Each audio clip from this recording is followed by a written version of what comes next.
got people in the chat, and today is going to be a very good show because I got a lot of material. I love the Olympics. I realized I think the Olympics should be held in a communist country all the time. Next 4 years, maybe they can be held in North Korea. That would be great. And after that, where should they be held? Maybe Australia. Oh my God, Olympics in Australia. Oh, you think what happened to Novak Djokovic was an international blunder? Imagine if they actually held the entire Olympics in Australia. That would be great. How many countries around the world would Australia piss off? It is absolutely beautiful.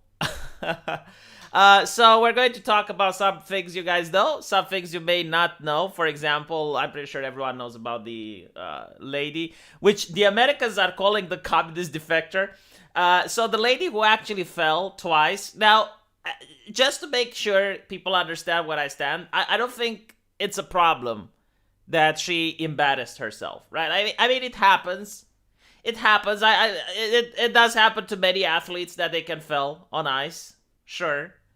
But it's the reaction, and it's not the reaction from the Americans, it's the reaction from the Chinese on social media. Like, if you were to say the things that the Chinese are saying about her in America, you would be banned. Like, there is no way that you would manage to say something like this, especially about a woman who is stunning and brave. No, like, you wouldn't. You just get community guideline strike after community guideline strike.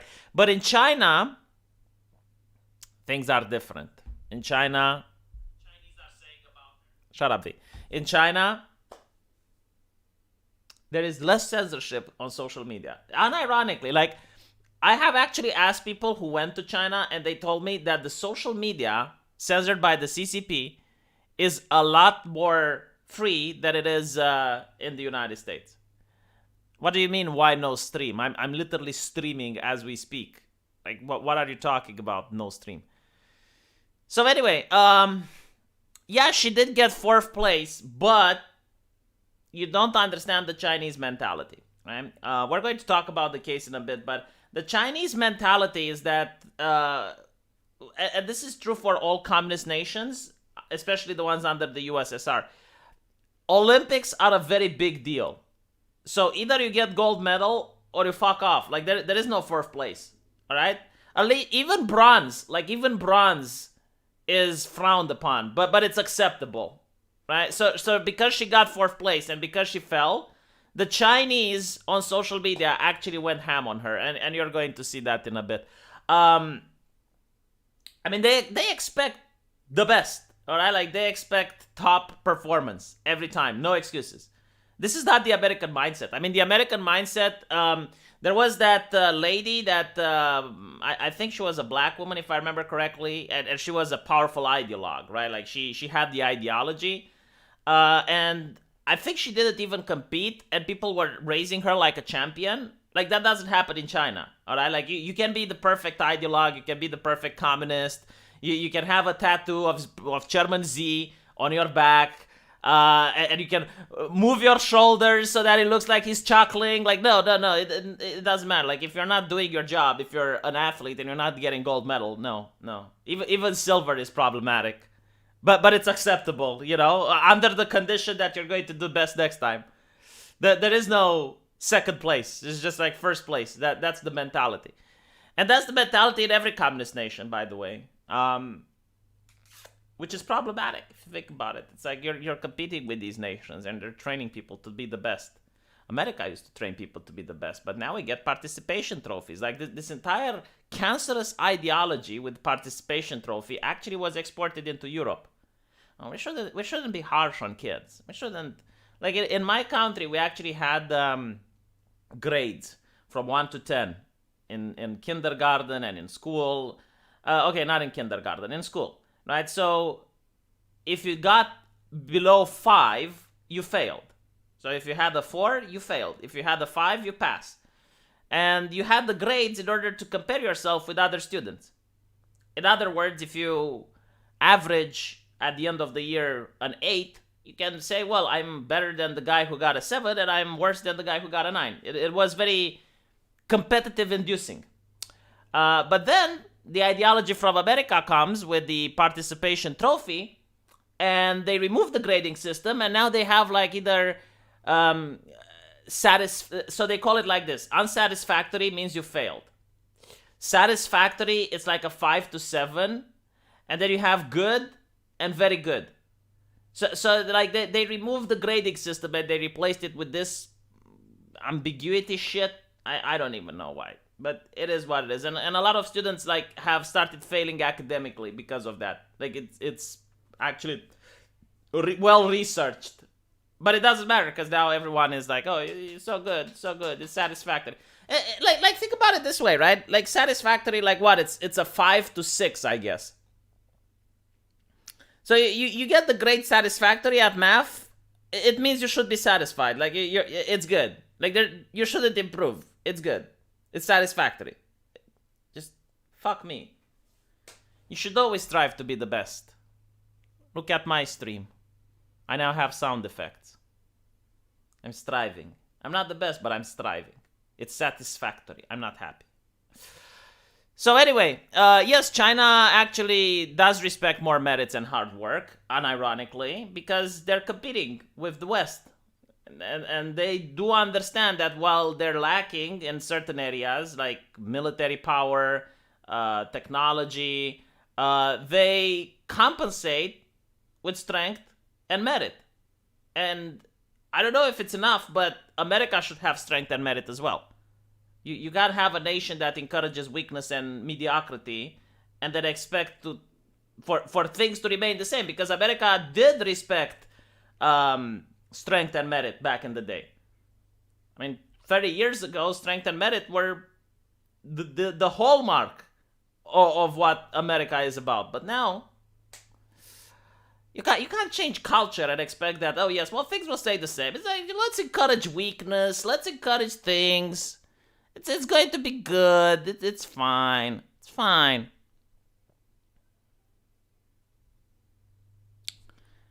Yeah. Okay. Let's talk about the Olympics. So, since we started with this, let's actually carry on with this. Should we talk about the Olympics crying? No. That's going to come in a bit. So, fall at the Olympics. I mean, she fell.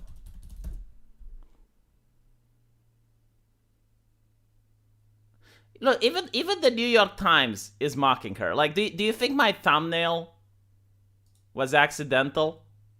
No, like I took it from the New York Times. This is the thumbnail from the New York Times. All right? This is how the New York Times treats this lady. I didn't make fun of her. Like, the thumbnail that I took was literally from the New York Times.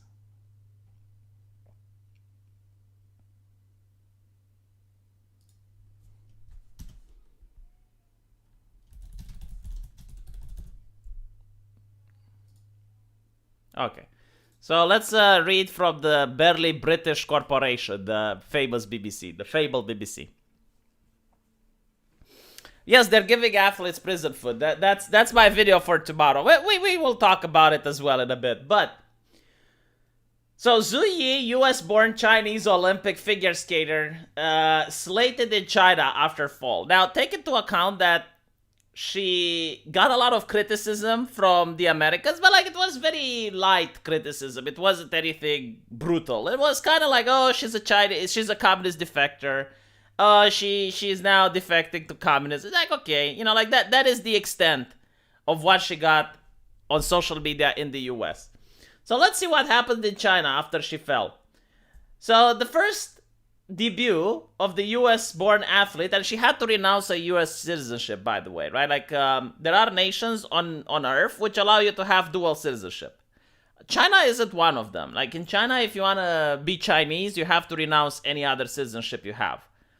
I guess this is making more sense because, well, how can you be loyal to two nations? Like, what if you have Chinese-American citizenship and then, heaven forbid, China and America goes to war? Like, right? I mean, that would be a problem, wouldn't it? Who are you loyal towards? Secondly, it makes it very difficult to renounce your citizenship because it's a big decision. Like, are you sure? You need to be very careful what you're doing. Like, this is something that can't be undone, or it can be undone, but it's very difficult because once you gave away your U.S. citizenship, let's say you want it again. Like, let's say you want to go back to the U.S. Well, now you're a Chinese person, right? So legally speaking, it's very difficult to regain your citizenship. So it's a very important step. You shouldn't take it unless you're 100% sure. So I agree with the concept of giving away your other citizenship if you want a new one. It's perfectly reasonable. And I think that the nations that don't do this are in the wrong. But anyway. So the second performance, she fell twice. And she got more criticism.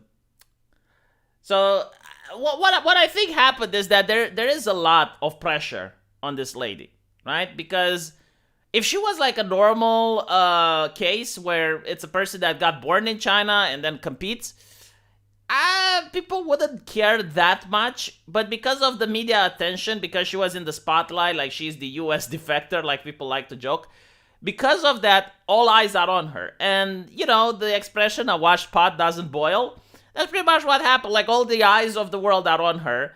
And she gets a little bit nervous. She can't land her jumps. She can't skate properly. She's falling down. And because of that, the criticism gets even worse. To the point where she starts crying. So many questions why the 19-year-old, like, they take into account she's 19, right? Like, she made the decision to go to China when she was, 14 or 15? It was like 4 years ago, right? So she made the decision when she was very young. And it's probably because, I mean, she didn't study a book to read about the Chinese culture and the Chinese government. She probably looked at some propaganda, paraphernalia, things that she heard from her parents' house. It was probably the parents' decision anyway. So this is why I really sympathize with her. Like, she's a very young person. She was a child when she made this decision. And, you know, like, it's not like she did something wrong at the end of the day. I mean, she just wanted to compete on behalf of China. That's fine. Right? Like, but the internet is a minefield, like people put it. And now she is getting a lot of hate. Not from the Americans, as we're going to see. Lola Tabdi. The criticism also appeared to be linked to discontent that the skater who was raised in the US was allegedly chosen for the team event on the Chinese-born skaters. Many question why the 19-year-old had been chosen and made groundless claims that Ms. Zhu had been favored because her father is a proeminent scientist. So I don't know about these criticisms. Like, was it a package deal that they get the father and in exchange they have to allow the daughter to participate in the Olympics? I mean, was the father that important? Was he conducting some important research on bats? Why would they want the father so much? It's like, the father is a proeminent scientist. Was he working for the Nazis and he knew the chemical formula to the reactive engine? He knew how to make rockets? Why did they want him so much?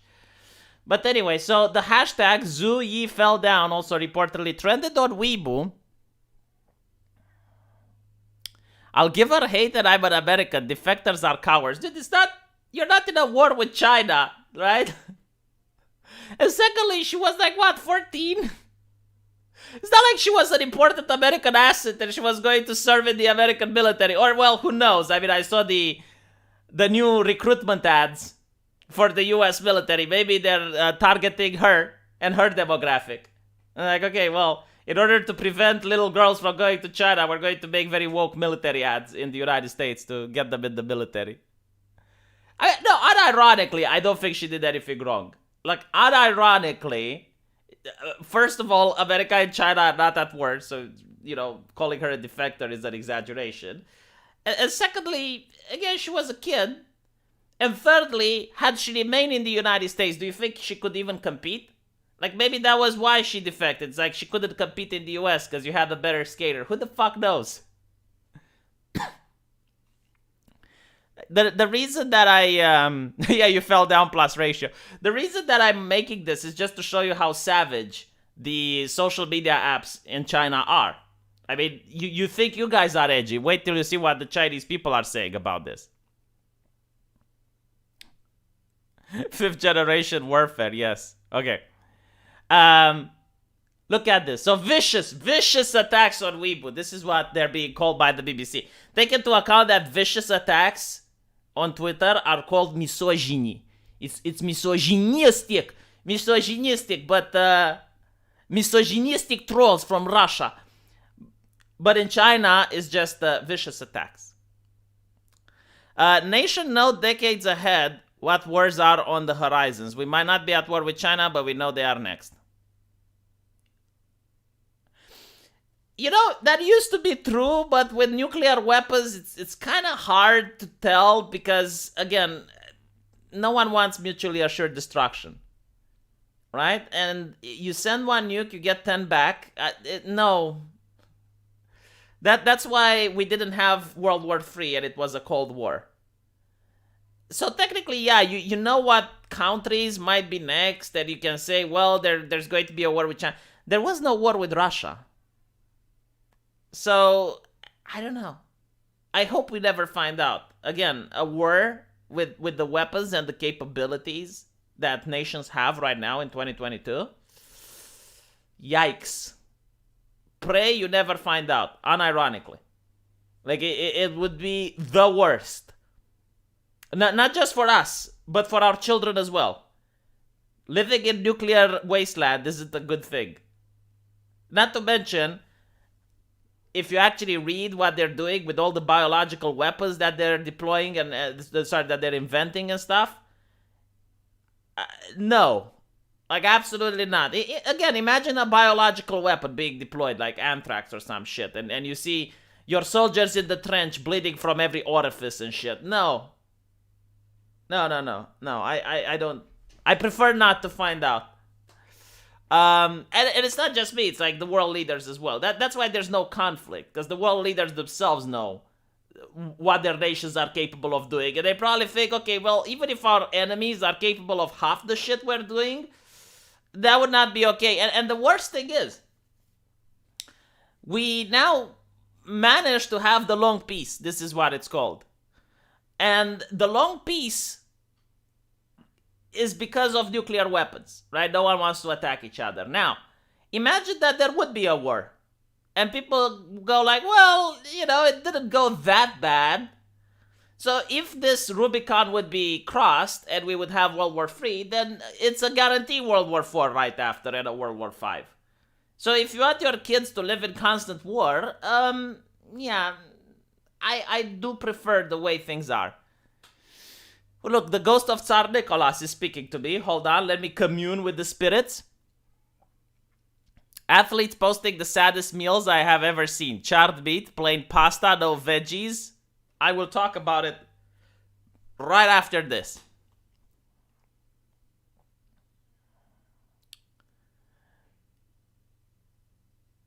Chinese figure. Okay, I talked about. So let's see what people were talking about on social media. She said that she felt a lot of pressure and she thought she could show people what she's capable of, but she couldn't. So look at people. She has no strength and it seems like she has no passion and enthusiasm on the stage. One social media user wrote. I love it how in China it's like one social media. It's not a sexist troll. It's not a racist bigot. No, it's one social media user. It's not because she's American and they're xenophobic and unaccepting. No. They are normal people, right? In the eyes of the BBC. Again, like the BBC loves to moralize. They're bigger than the Catholic Church when it comes to casting judgment on people's behavior. But when it's something going on in China, it's just like, okay, well, this is what this guy said and this is what that person said.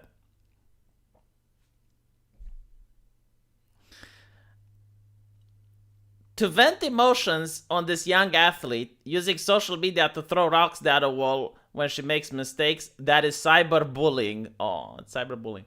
It is cyberbullying, though. I mean, she is getting a lot worse than if she was a Chinese citizen from the start.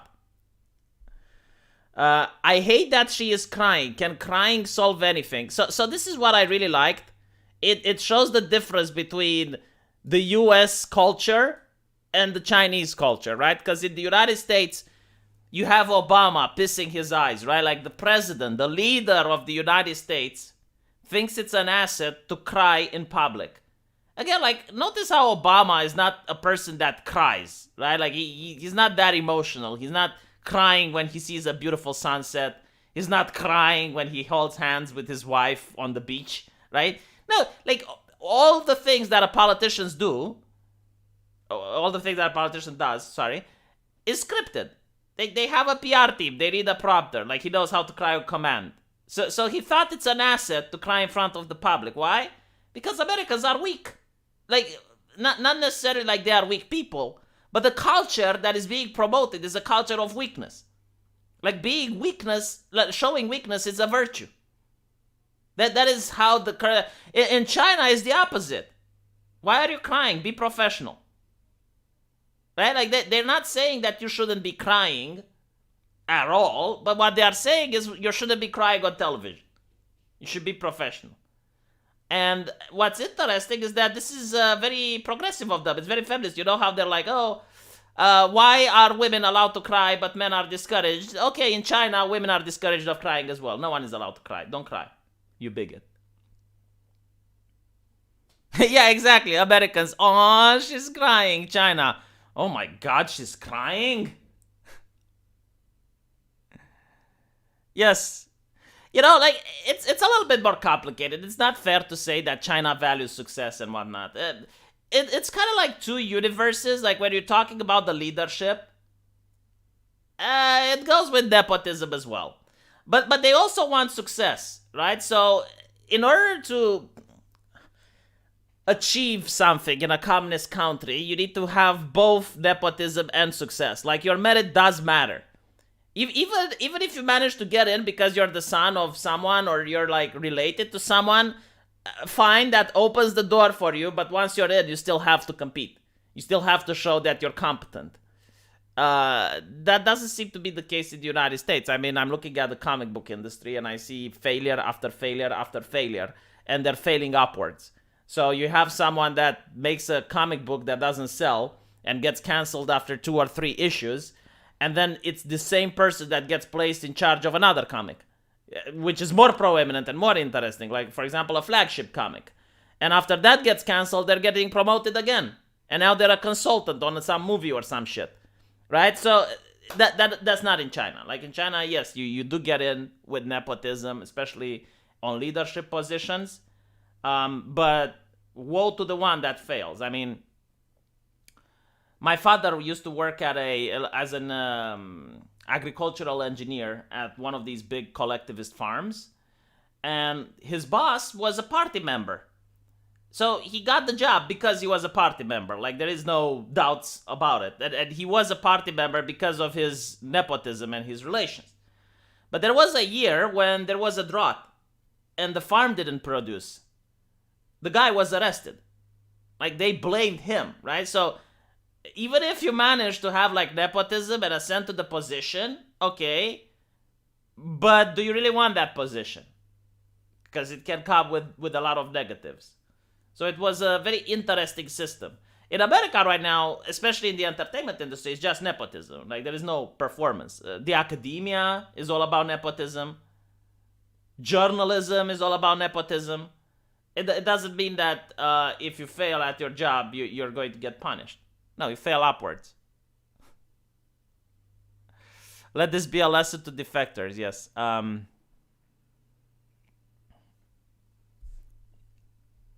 right.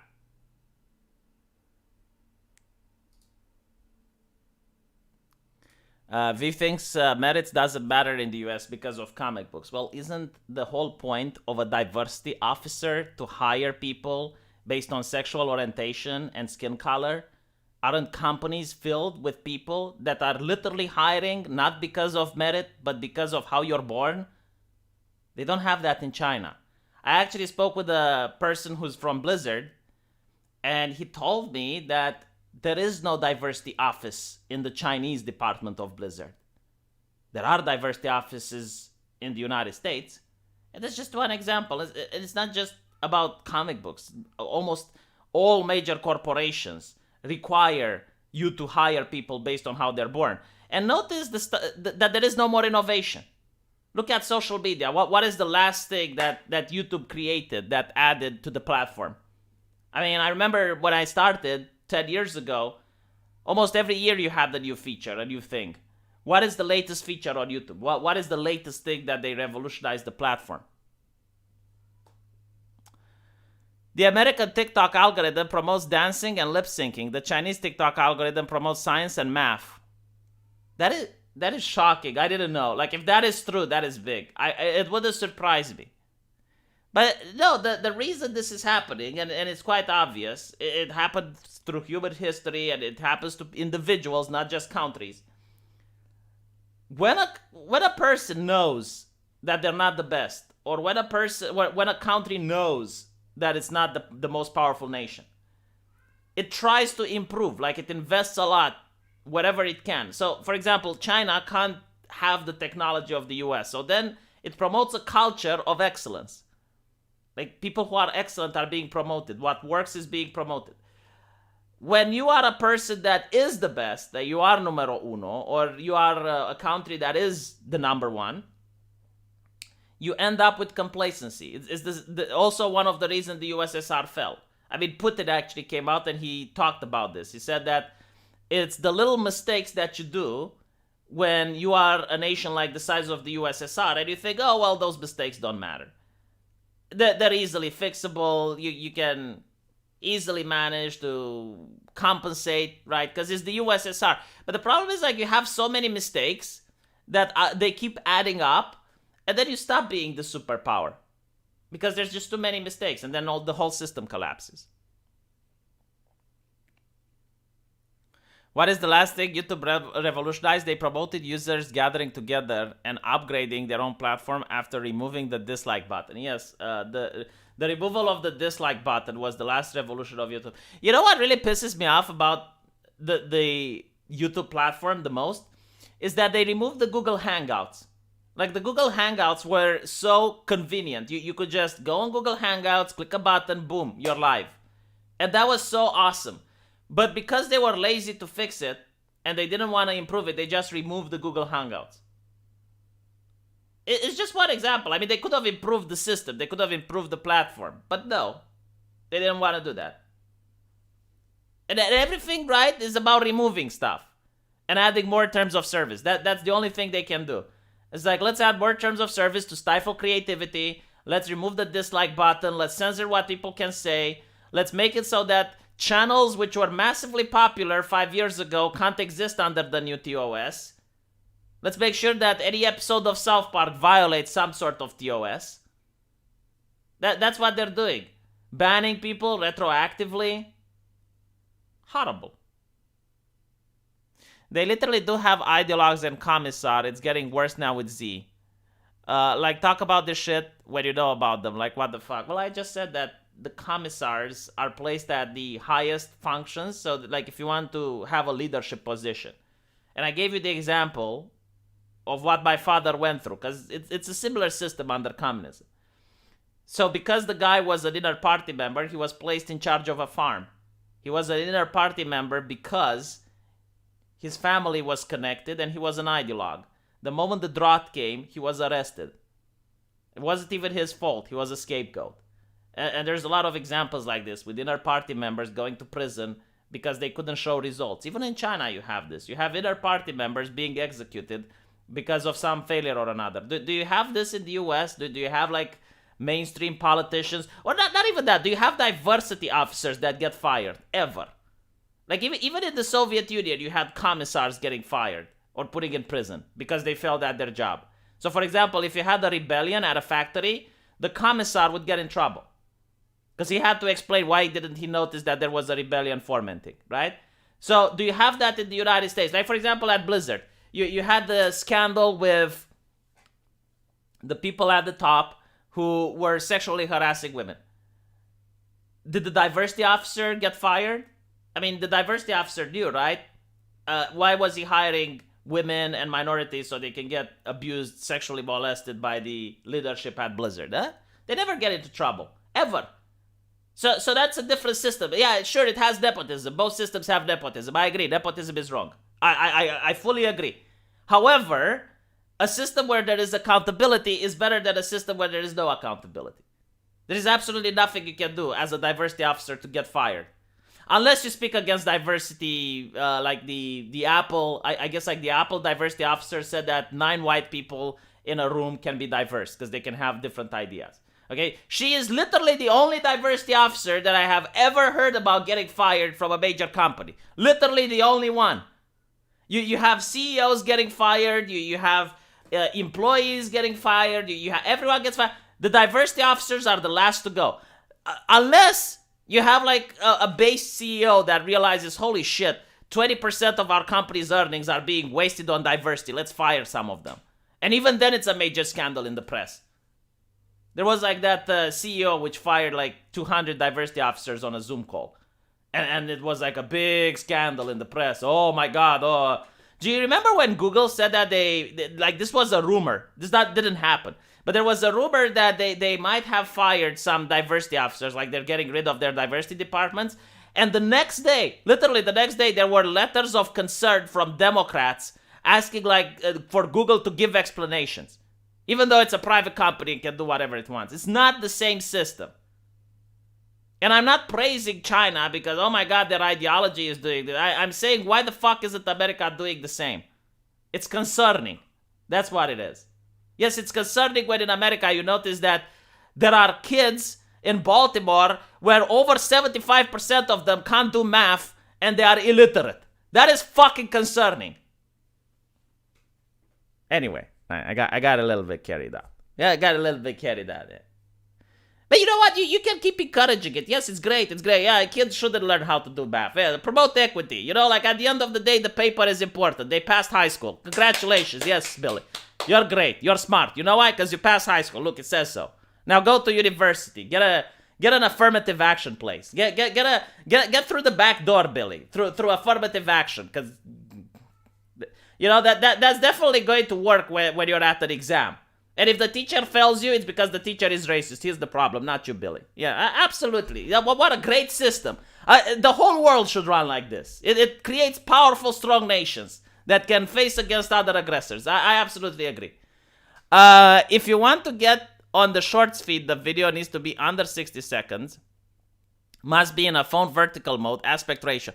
So, I actually heard about this, but if you go on my channel, you have like a different thing called shorts. And you can see like all the shorts videos that I made there. So I don't know, I think it was in the beginning. I'll have to look it up. But still, I'm noticing that the videos under 1 minute, they get views and people like them. So I keep making them. I'll try to edit them more, right? To add some more sound effects or some things. Like if I do a 1 minute video, then it means that I can spend more time editing.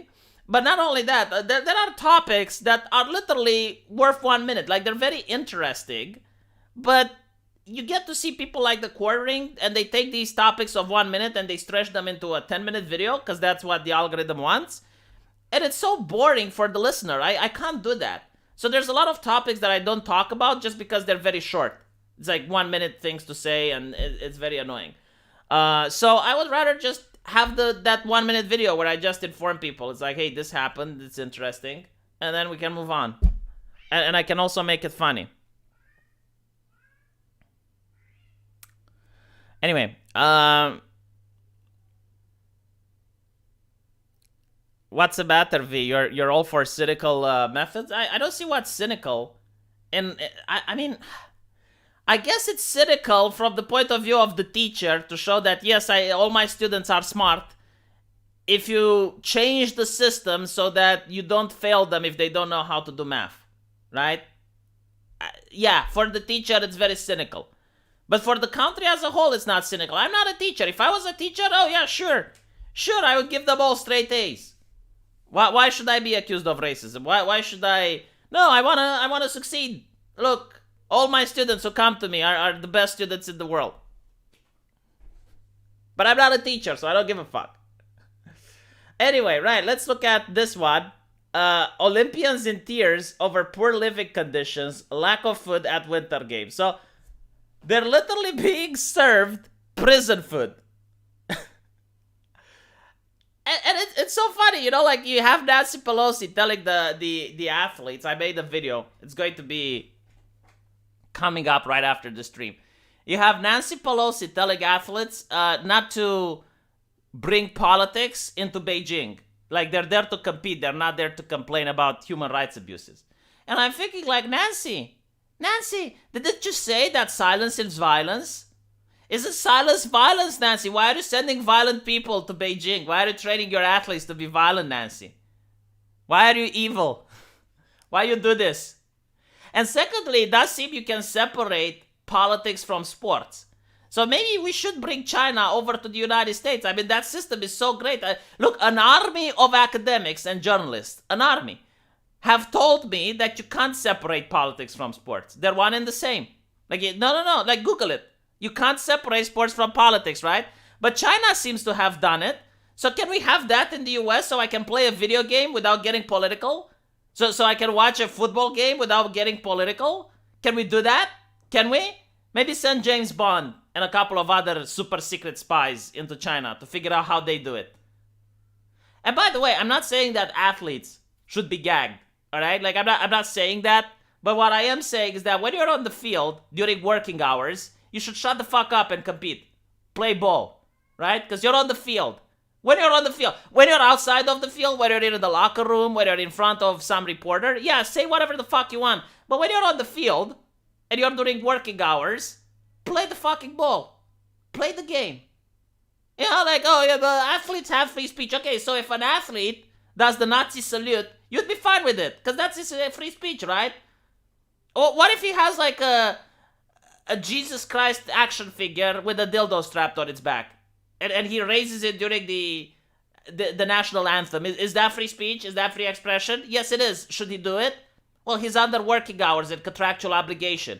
Can a doctor lecture patients about Jesus on their dying bed? If Abdi Muhammad is in a hospital and he is trapped in a bed, is it okay if a doctor goes to him and preaches about communism?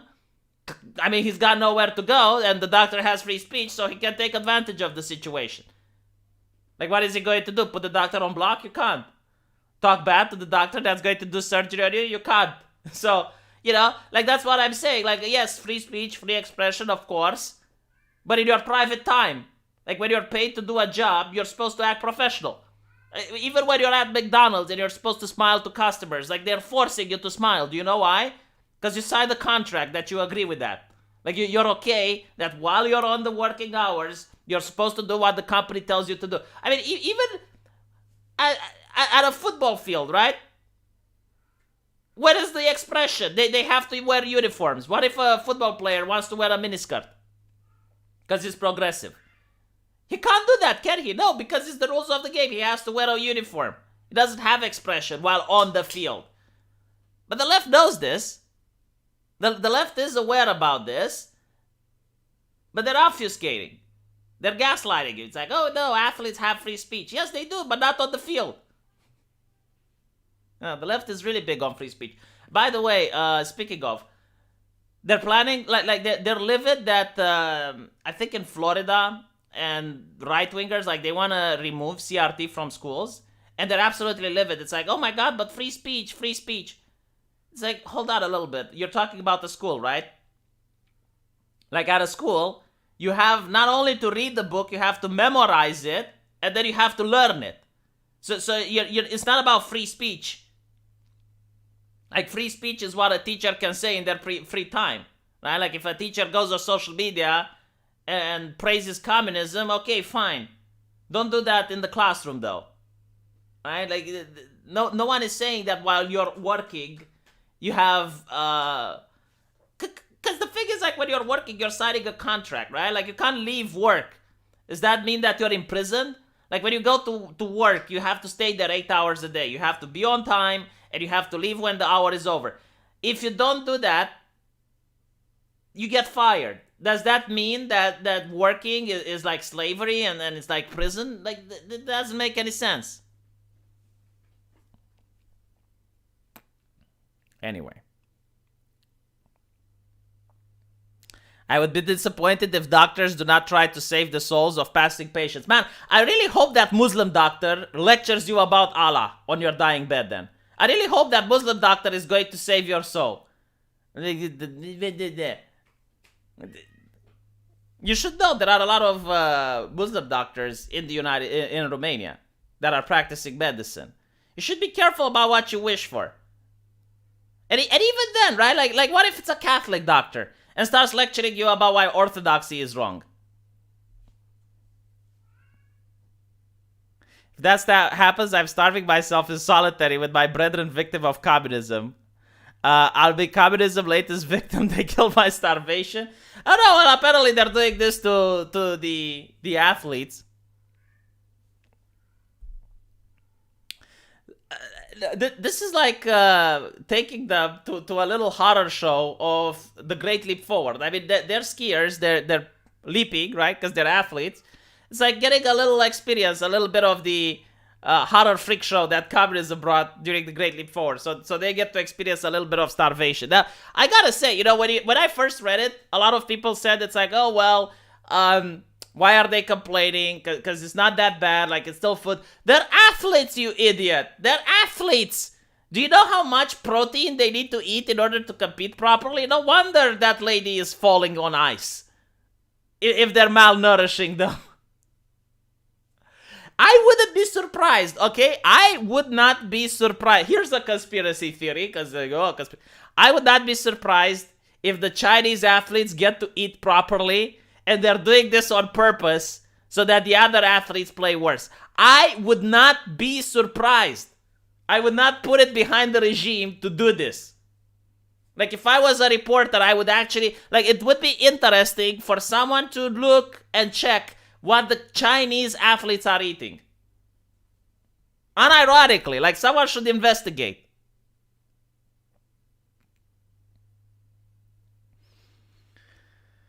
Abdi,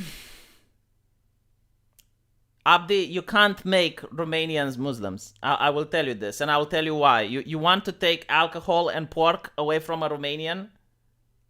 It doesn't work. It's like, imagine if I were trying to Christianize you, and you'd have to eat pork and drink alcohol. All right, like that is big no-no. Not to mention, you have to circumcise him, don't you? Like, you have to cut off his foreskin. Good luck with that. Good luck convincing a Romanian to chop part of his schnitzel off. It's the best part, Abdi. You know what the foreskin is? It's like the cherry on the cake. Imagine a cake without a cherry. That's a dick without a foreskin, Abdi. It's not good. It's that. No. Absolutely not.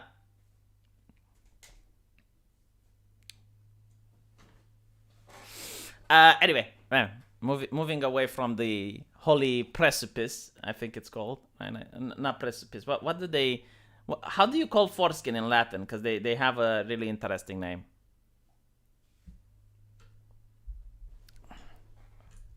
What is the benefit of the doctor? The same benefit you get when you lecture people about equity and diversity on their dying bed. I don't think it's Jewish. I think Muslims do it as well. Yeah, the pork is the best part of the schnitzel. Yes. I mean, imagine eating a schnitzel without the pork. Imagine sausages without the pork. My God. No, it's not prepuzio. The holy prepucker.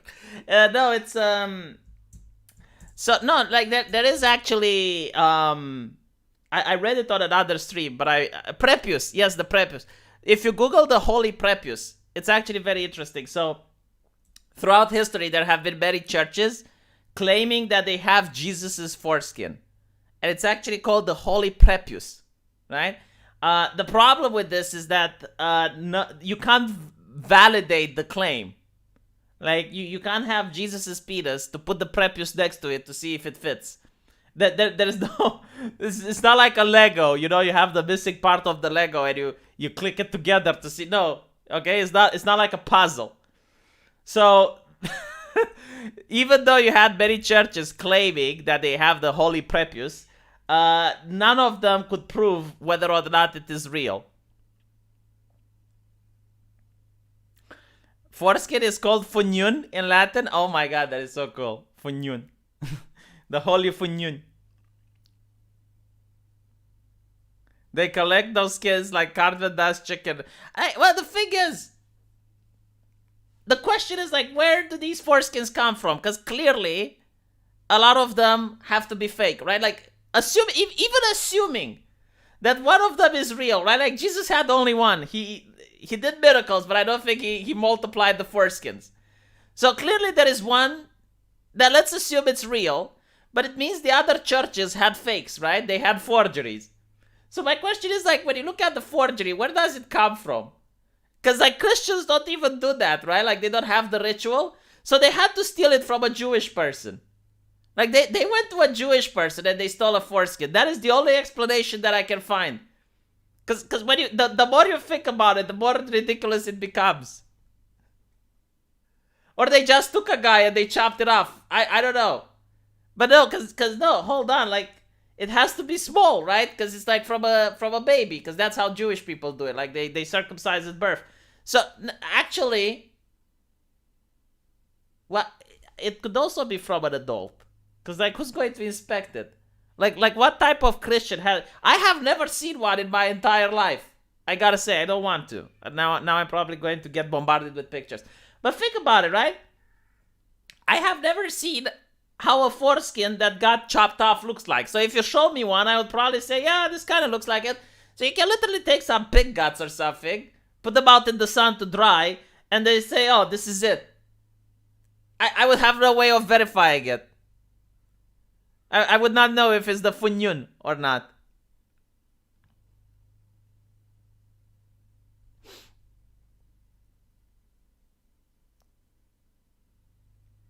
Anyway, get a movie from it with Tom Hanks. That would be cool.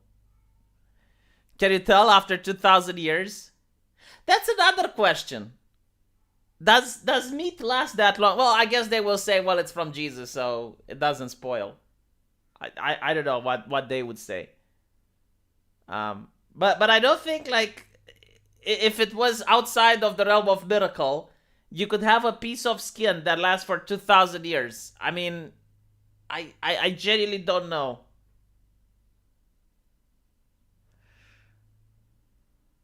Down payment, horse face. Thank you.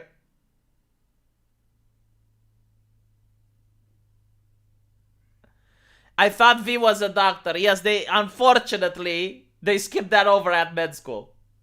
They didn't tell us how long does a human foreskin without any preservatives can last. You know, if it lasts more than 2,000 years, I don't know. Maybe they put salt on it. Like, if you put salt on it, I know that's a good technique to make it last longer. I never understand this. It's like V went to med school, as if I know all the intricacies and all the garbage about the human body. Like, things that no doctor probably even thought about knowing. I mean, you would probably... So for me to know that, I would have to specialize as a coroner. But even like the coroners probably don't know. Unless you want to take like an even specialized course. So you become a coroner, and then you take like a PhD into like human body preservation or something like that. But it would have to be like... Because you're talking about thousands of years now. You're not talking about like, you know, someone that died 20 years and you want to carbon date the skeleton. No.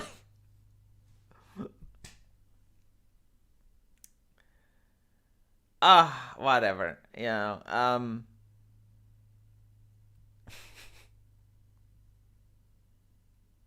V, since you went to med school, can you tell me the meaning of life? Attack on Titan actually told the meaning of life perfectly well. Initially, they thought it's to fuck. Like, every single creature exists on the earth to reproduce. That is the purpose of life. Every single creature is to have offsprings, right? So because of that, okay, spoilers. The rationale was that life is kind of meaningless. I mean, okay, you reproduce and your offsprings reproduce as well, and their offsprings reproduce. But like, what is the actual purpose of it? Right? And if life is ended, is it even a big deal? Because it's like, well, it didn't really serve that purpose. And eventually, the counter argument is that not everything you do in life is with the purpose of reproduction, right? Because initially it seems like it is, right? Like why do you go to work, right? It's to get money. What do you do with money? Is that you take care of yourself and then you show status. Why do you want to show status? You want to show status in order to attract a mate, right? So basically, like everything that you do or a creature does can somehow be correlated that it is in the end result with reproduction in mind, right? Like that was the initial argument. However, what they found out is that there are things that people do that have nothing to do with reproduction. For example, playing baseball. So like you're out there playing baseball with your dad, and your dad throws the ball at you and you throw it back. It has absolutely nothing to do with reproduction, and it's just enjoyable. It's just living the moment. Or going outside when there's a warm summer day and you're just taking a walk and you're enjoying the feeling of the wind brushing against your face.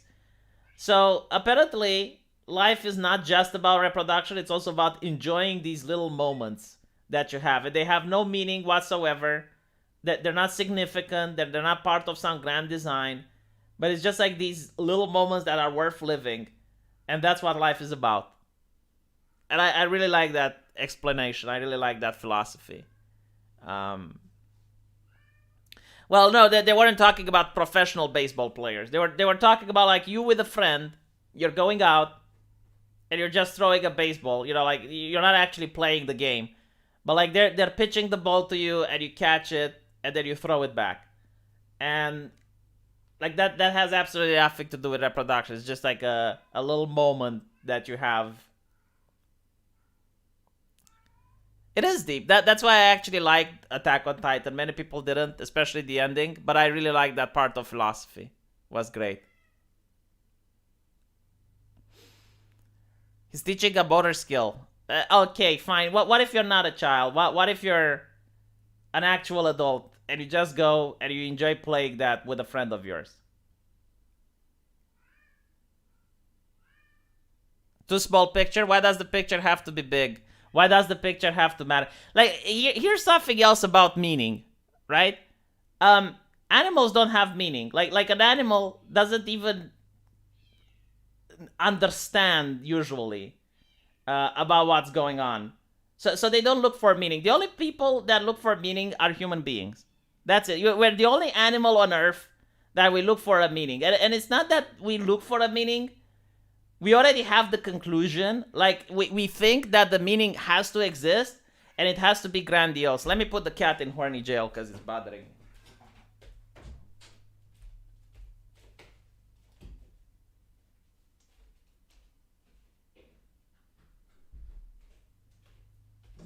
Alright. Where was I? Back to philosophy. So, we want the meaning to exist, and we want the meaning to be grandiose, and we want to know that there is something after we die. Like, we don't want to think that after we die, it's exactly like the same it was before we were born, right? So because of that, we have to create the meaning, and it has to exist. And it's like, okay, but that does that, like that logic, is it because it feels better, like it makes you feel more comfortable? Or is it like you're genuinely trying to understand the universe? Like you're legitimately trying to understand how the world works? Or is it like, no, this is how it's good. This is how it would be nice if it was like this. And you're wishing that it's so nice that it's kind of like when you were a kid, and this happens to many kids, right? Is the magic of Santa Claus. So the magic of Santa Claus is that it's not as cool as if you know that your parents are giving you presents. No, that there has to be magic in it to make it better, right? And then you go to kindergarten with other kids, and eventually you have a kid that doesn't believe Santa is real. And they're like dropping the big lie. They're telling you that Santa isn't real. So what ends up happening is that at first you don't believe it, and you refuse to believe it, and you mock the kid, and you make fun of him. It's like, how can you think like that? Like, who's giving me presents, right? But eventually you do understand that it's not true. And it makes you sad. and you kind of want it to be true. Like you wish it was true, because there's no magic anymore. Even though you still get the presents, even though you still know that your parents give you the present, even though you understand how the world is like, you're really upset. You're crying. Why are you crying? Because it's not true. It's not true. You can say that about me. Maybe that I want the meaning to be simple. Not really. I mean, I would like to know that there is a grand design or some grand meaning, but I just don't see it. If I don't see evidence of a grand design, I don't think there is. Abdi Muhammad never believed in Santa. Well, do they have Santa in the Middle East? Like, do Muslims believe in Santa? Probably not, because it's Saint Nicholas, right? Or maybe you can, because you do believe in the Old Testament. So Saint Nicholas, no, actually he wasn't even in the Old Testament. I don't know. That's interesting. Do Muslims believe in Santa? That's a good question.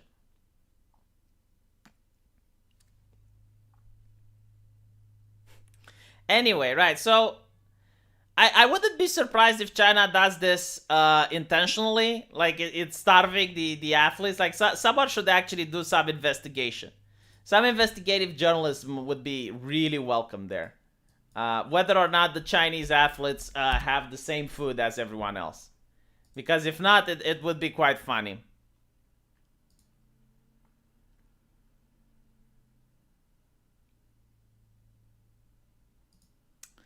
All right. There was one more that I wanted to talk about. Let me see if I can find it. This one is even funnier.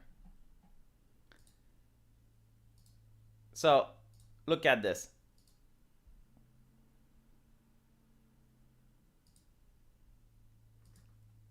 That is a good question. Yeah, like, do Muslims have fun holidays? So they don't get Halloween. They don't get Christmas. They get suffering during Ramadan, I guess, because you're not allowed to eat during the day. You can actually make some big bucks if you're a sporting man and you have like sporting bets, and you see like a football team with that's Middle Eastern, especially during Ramadan, playing against like the German football team. Like, they're going to get eviscerated because they're hungry. They're not performing well. Anyway, look here. This is the Beijing airdrops. Look at them. Look at them. You can't make this shit up. You can't, like, this looks like a dystopian thing. This looks like the Thunderdome.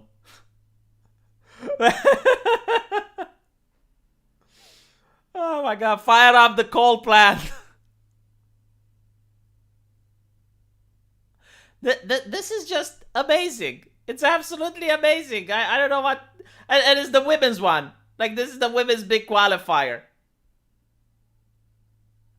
Honestly, just LOL. Yeah, I mean, you can't even articulate it.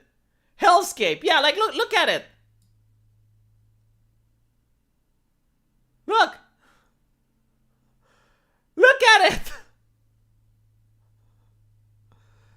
Look. I can't make any commentary based on this. Why are, by the way, oh yes, Nancy Pelosi told them to shut the fuck up. Where's Greta Thunberg? Greta! Greta! Ask them, how dare they? Come on, Greta, ask them, how dare they?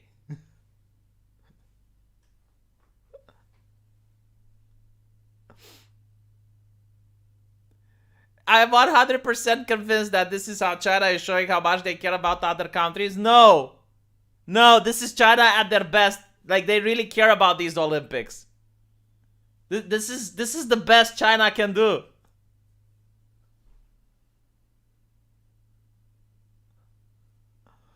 Now, you know, like, Romania actually knew that it can't host the Olympics. Like, that's the thing. Like, you don't have to. And if you do host them, don't fucking embarrass yourself. Don't starve the athletes. Don't put the ice field next to Chernobyl. Don't put it next to Fukushima. I mean, okay, fine. You know, I get it. I really get it. The plant isn't functioning, right? So they're not going to get intoxicated or whatnot. But it makes you want to gouge your eyes out. And look at it. Look. It's a blight upon the land. I mean, it's almost like there's a necromancer living there. And it killed all the flora and the fauna. Look. The entire place looks devoid of life. Like where the army of the dead rises.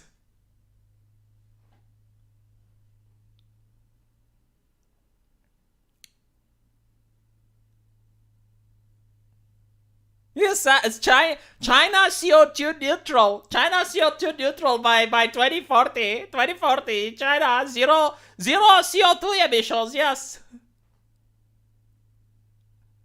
It's worse than a hellscape. Yeah, at least hellscape has succubi in it. At least you'd find some succubi. You know, and the lava makes it pretty. This is literally like going into Mordor. You're absolutely right. How did I not see it? Like Frodo is probably climbing into Fukushima to drop the ring. I'm telling you this. You put a hobbit here. You put a hobbit and some dwarves. They're going to travel all the way here to drop the ring in it.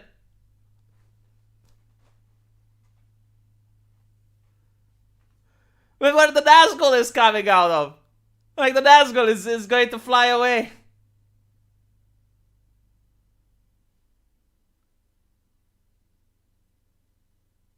They are setting the mood for the Great Reset. Oh yeah, that's what it is. They're listening to Klaus Schwab and they're like, all right, let's make the Olympics more futuristic.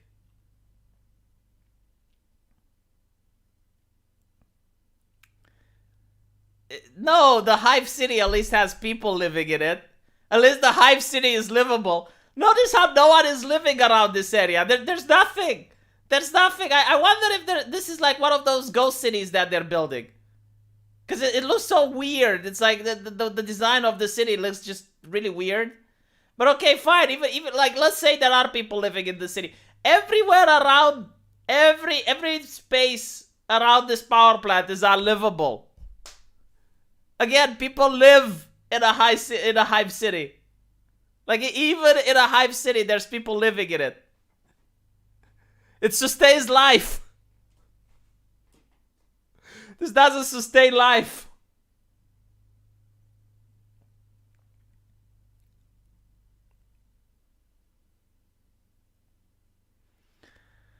Can you imagine if they did this in the United States? Unironically, like if in the US they would put it in a place. Oh my god, the media would have shut the fuck up about it. It's like, oh look, the global warming, look at the disaster. America. Oh, Greta Thunberg would find the cloning machine to clone herself, because there wouldn't be enough Greta Thunbergs to go like, how dare you, how dare you, how dare you, how dare you.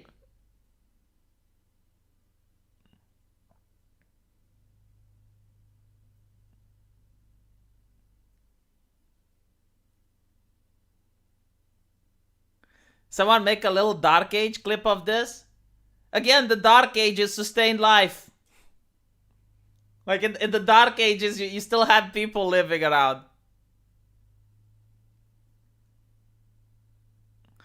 This is probably... No, what I think this is... It's like being taken to an amusement park of communist hunters, and they're trying to show the athletes the Great Leap Forward. It's like, this is how it was under the Great Leap Forward. This is... Why are there no trees? Well, because we cut all of them in order to make iron. Who authorized this, by the way? Like, there must have been a person that thought it's a good idea.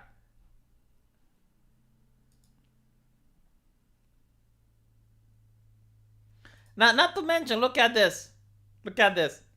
While people online have been mocking the park, the athletes at the games are impressed with the venue. Yeah, didn't you hear Nancy Pelosi? Oh, you guys probably didn't hear her. It's going to be on my video right after this. Like, Nancy Pelosi told the athletes to shut the fuck up. The Chinese are brutal. They're going to fuck with your family. That's literally what Nancy Pelosi said in an official press statement. You're going to see it on the video on my main channel. Yeah, I think the athletes, yes, after hearing that, they're probably going to be impressed by literally everything. That there's nothing that you can show an athlete in China that they won't be impressed with. But seriously, like, put yourself into the position of an athlete, okay? You get Nancy Pelosi. I don't care if you like her or not. She's still the most influential politician in the US right now. Okay? The Speaker of the House comes to you, looks you in the eye, and tells you, look, you're going to go to China and you're going to shut the fuck up. Okay? And you're like, why? Because it's not America. Like, the government there is brutal. They will fuck with your family. Okay? So after that happens, after you hear that from Nancy Pelosi, are you going to have a big mouth when you go to China? Are you going to start saying, oh yeah, well, this looks like a hellscape. Are you insane?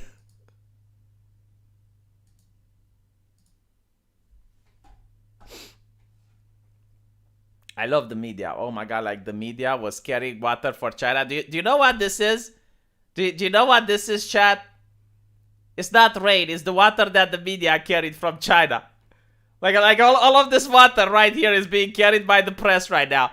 So you have MSLSD making like a huge segment saying that, oh, because China chose a Uyghur to carry the torch, then that means there is no racism in China towards the Uyghurs. And I was like, my fucking god, that blew my mind. So the next time the Americans have an Olympics, you should have a black person carry the torch. And then it would be like, well, there's no more racismus in the US. I'm sure MSLSD is going to make an article about it. And now they're like, oh, well, you know, Americans are complaining that it looks like a hellscape. And here's the picture of it. But in reality, the athletes really like it. God. This wallpaper is from Steam. Best $2 I have ever spent. It's called Wallpaper Engine. And you can get it on Steam for $2.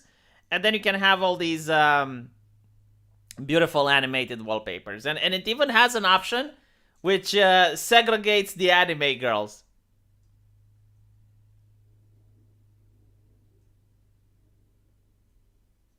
It's very discriminating towards the ushikushi anime girls. Well, what did they have in Africa? Damn it, it's on the tip of my tongue. Why did I forget it? They didn't have segregation. They called it something else. Apartheid. Yes, apartheid. They're doing apartheid towards the anime girls in Wallpaper Engine. You can do the apartheid. So they're not going to display if you don't like them. They're going to be filtered out. Only a matter of time until China builds real-life overlords. Mammoth tank from Command and Conquer Generals. Yeah, you know, like the problem with like these massive tanks. All right, let's talk about tanks for a while because I love tanks. I can stay with you guys a little bit more. So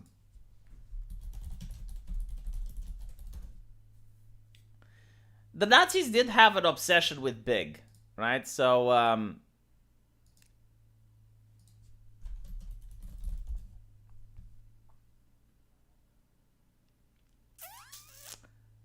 where on earth is it? The mouse. Okay, I think this is the one.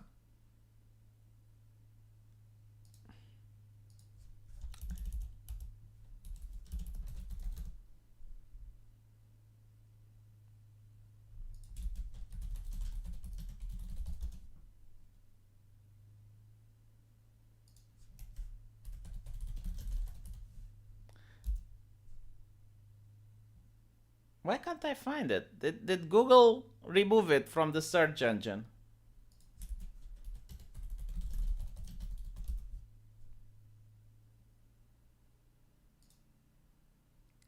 I can't find it, chat. But I'll show you something similar.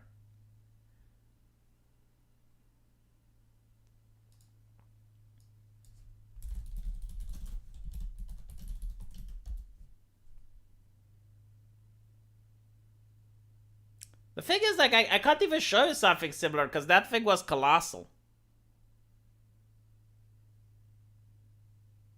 I know you can't see because I'm looking for it.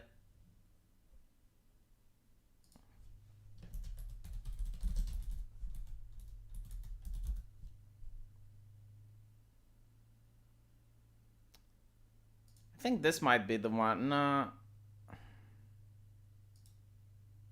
You know what? Let me use something else because Google as a search engine is being more and more disappointing. Yeah, they...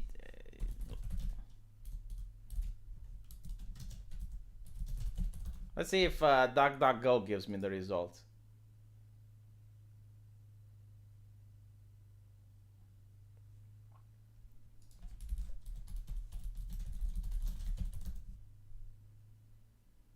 Okay, yeah.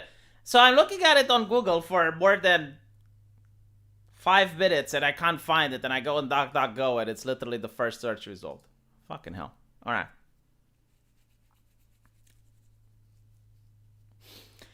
So the Nazis were obsessed with building big, the communists were obsessed with building many. But one of the inventions was a mobile, like a massive tank that they could use as a mobile command center, I guess. I don't even know why the fuck you'd want to build something like that. I mean, it's so impractical. But the reason it didn't work, I mean, there were two main reasons for it. Number one, can you imagine just how much fuel you need to power this shit? I guess like you could put a nuclear reactor in its ass. I don't know if the soldiers would want to be next to it, but like, okay, fine. And then when it actually gets bombed, you would have like nuclear waste around. They didn't have the technology at the time, but still. It's good that they didn't, by the way. Yeah, imagine the fuel it consumes, right? Maybe they can get some horses to pull it. But besides that, I mean, it's not even the fuel that's the main problem. The main problem is that it destroys roads. Like, if you take it out for a spin, nothing can come after it. Like, it's like Noah after the Great Flood. It destroys the roads. So, this probably always will be in the back. Even if it's at the front, it will become in the back. Because, like, after it drives on the road, it destroys it to the degree where nothing else can drive over there until the road is repaired.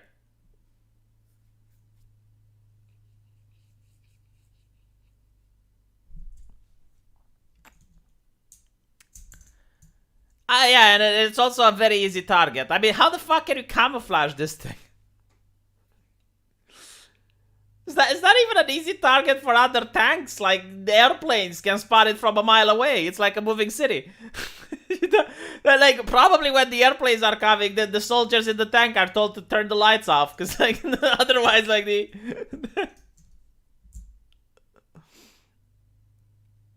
I don't think it needs roads. No, but everything else that's coming after it probably needs roads.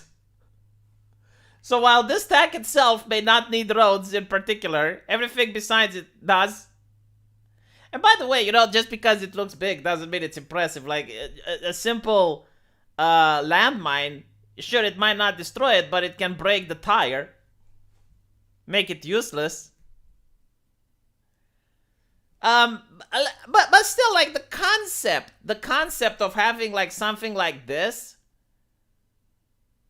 like a mobile command center, even that, like, it serves absolutely no purpose on the battlefield whatsoever. It is completely useless. 100%. Look at this shit.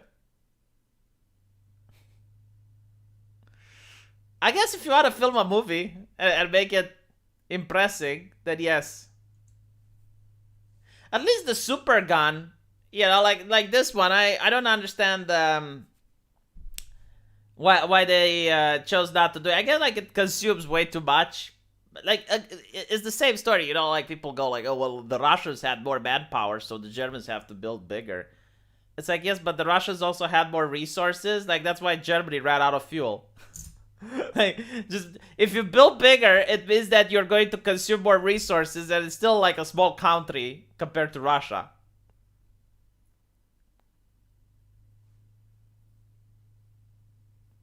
That thing can be annihilated by airplanes. Yeah, like that's the thing, you know, you invest a lot of resources into something, and then you realize, oh well, it's kind of I you can do workarounds. I mean, it's World War II, right? So first you send your airplanes and you're battling the enemy airplanes, and then when you have air superiority, you deploy this shit.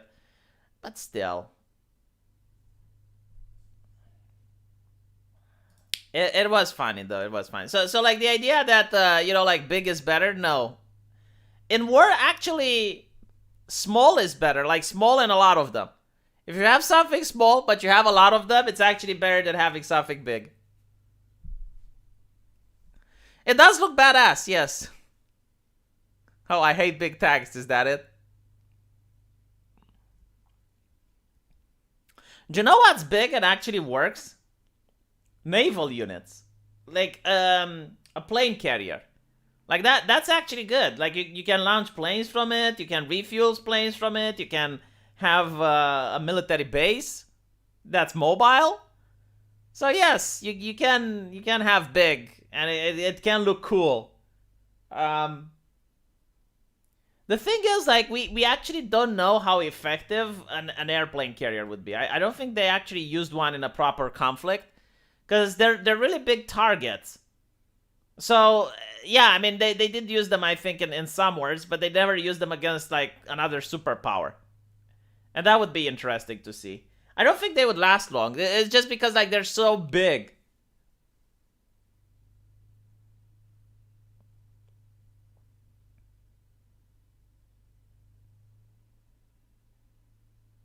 You can't call them big tanks. They're tank size now? No. Alright, let's look at the what do you want me to see? The Heuschrecker. Alright, I mean it sounds cool. See the Germans, they have cool names like Panzerfaust, like the tank fist, or the Heuschrecker.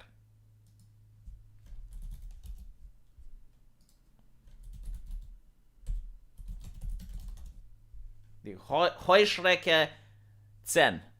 Alright, let's look at the Heuschrecke 10.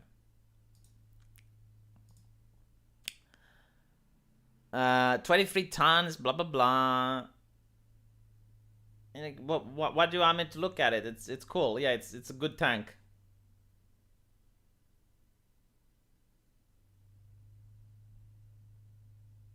Yeah, it's a really good tank. It's isn't this like the Panzer 3? Oh, it uses the Panzer 4 chassis. Yeah, all right. No, it's a good tank. Self-propelled howitzer. All right. It's decent. It's not abnormal. It's not them trying to reinvent the wheel.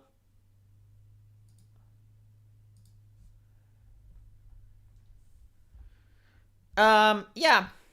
Anyway, I'll have to focus on making the videos on my main channel now. Thank you for watching. I hope you guys enjoyed. And check on my main channel in a bit, because I'll be talking about some of the Olympics blunders. And I'll see you guys there.